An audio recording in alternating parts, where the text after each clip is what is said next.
दोस्तों आज जिस कंपनी के बारे में हम बात करने जा रहे हैं उसका नाम है डी मार्ट, जिसे हम एवेन्यू सुपरमार्ट्स के नाम से भी जानते हैं।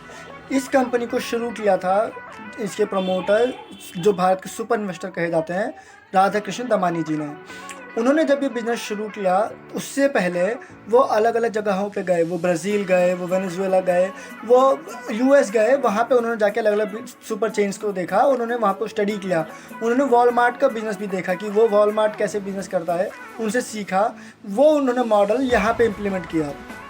अब वो क्या करते हैं, वो पहले एक जगह स्टोर डिसाइड करते हैं उनका, और वो डिसाइड करते हैं, फिर वहाँ पे जगह लेते हैं, उसको पूरा बिज़नेस को बिल्ड करते हैं।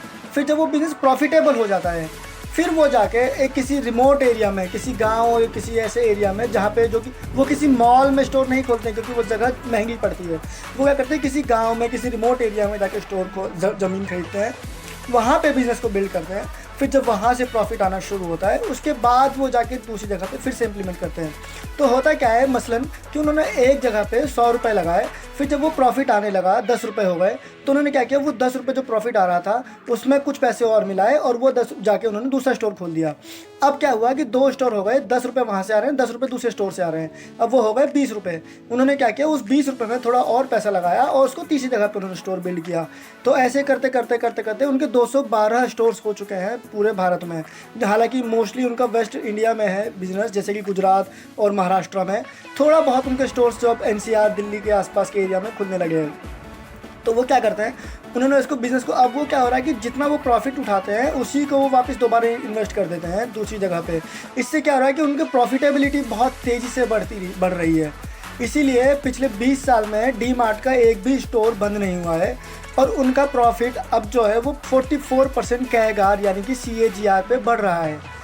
और जो अगर आप मार्केट देखो तो मार्केट है उनकी, मतलब उनका जो रिटेल चेन है उसका मार्केट पूरे इंडिया में जो ऑर्गेनाइज्ड रिटेल है उसका मार्केट शेयर है 12%, मात्र 12% यानी कि 12% पूरे इंडिया में।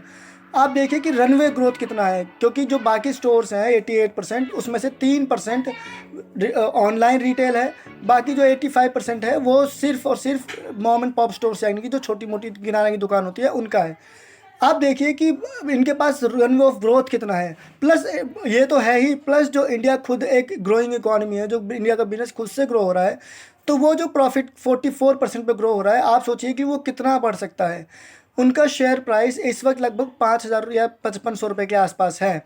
आप अंदाज़ा लगाइए कि अगर वो 44% से ग्रो होता है, 44% ना भी कहें, अगर 24% भी कहें, अगर वो 24% से भी ग्रो होता है तो 10 साल में 5,000 रुपये का शेयर 50,000 रुपये का होने की संभावना है।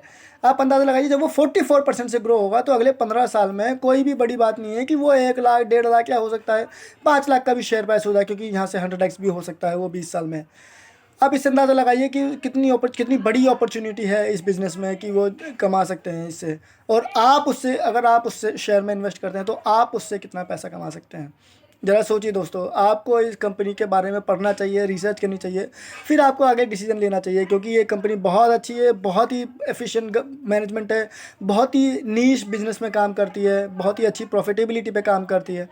तो मुझे लगता है कि इस कंपनी को आपको थोड़ा पढ़ना चाहिए, और अगर आपको ठीक लगता है तो आप इस कंपनी में इन्वेस्ट भी कर सकते हैं।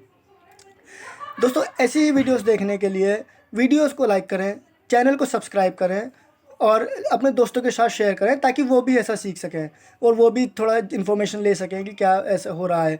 और उसके अलावा अगर आपका क्या व्यू है इस कंपनी के बारे में, या फिर आपको कोई और रिटेल कंपनी अच्छी लगती है, तो वो आप कमेंट करके भी बता सकते हैं। Thank you for watching guys. जय हिंद।